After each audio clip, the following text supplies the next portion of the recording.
ఆంధ్ర తెలంగాణలో తక్కువ ఫీజులతో high quality results ఇస్తున్న ఏకైక సంస్థ తిరుమల్ ఐఏఎస్ ఇన్స్టిట్యూట్. కూతురి ప్రేమను సహించలేని ఓ తండ్రి కసాయిగా మారాడు. ప్రేమించిన నేరానికి ప్రాణం తీశాడు. పేగు బంధాన్ని మరిచి కన్న కూతురుడాన్ని కూడా చూడకుండా కడతీర్చాడు.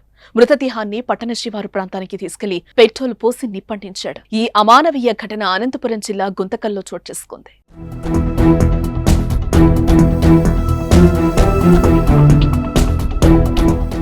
అనంతపురం జిల్లా గుంతకల్లు మండలం తిలక్ నగర్ కు చెందిన రామాంజనేయులు పుణ్యవతి దంపతులకు 4 కూతుళ్లు. వీరిలో 3కి పెళ్లిళ్లు కాగా చివరి అమ్మాయి భారతి కర్నూల్లో డిగ్రీ సెకండ్ ఇయర్ చదువుతోంది. ఈ నేపథ్యంలోనే అదే పట్టణానికి చెందిన ఓ యువకుణ్ణి గత కొన్నేళ్లుగా భారతి ప్రేమిస్తోంది. అయితే వారి ప్రేమ వ్యవహారం ఇంట్లో తెలిసిందే. దీంతో వారి ప్రేమ విషయం 2 కుటుంబాల్లో ఇష్టం లేకపోవడంతో ఎవరి పిల్లలను వారు హద్దుల్లో ఉంచుకోవాలని ఇరు కుటుంబాలు నిబంధనలు పెట్టుకున్నాయి.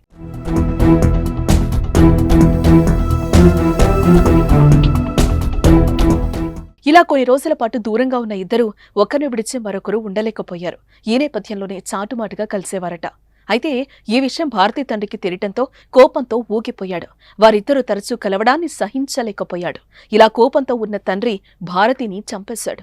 ఎవరికి అనుమానం రాకుండా పట్టణ శివారులోని తక్కస్వామి దర్గా ప్రాంతానికి తీసుకెళ్లి పెట్రోల్ పోసి నిప్పంటించాడు. ఇలా 4 రోజుల తర్వాత కసాపురం పోలీస్ స్టేషన్కు వెళ్లిన భారతి తండ్రి కూతుర్ని తనే చంపేశానంటూ లొంగిపోయాడు. దీంతో కేసు నమోదు చేసుకున్న పోలీసులు రామాంజనేయులు చెప్పిన ప్రదేశానికి వెళ్లి మృతదేహాన్ని స్వాధీనం చేసుకున్నారు. మరోపక్క తండ్రిని అదుపులోకి తీసుకున్నారు పోలీసులు. ఏదేమైనా తండ్రి క్షణికావేశం, కూతురు ప్రాణం తీసింది. ప్రేమించిన పాపానికి కనిపించిన కూతుర్నే కనికరం లేకుండా కసాయిగా మారాడు తండ్రి. చెట్టుకు ఉరితాడు బిగించి చంపేశాడు. అనంతరం పెట్రోల్ పోసి నిప్పంటించాడు. ఓ తల్లికి కడుపు కోత మిగిల్చాడు. చివరికి కటకటాల పాలయ్యాడు.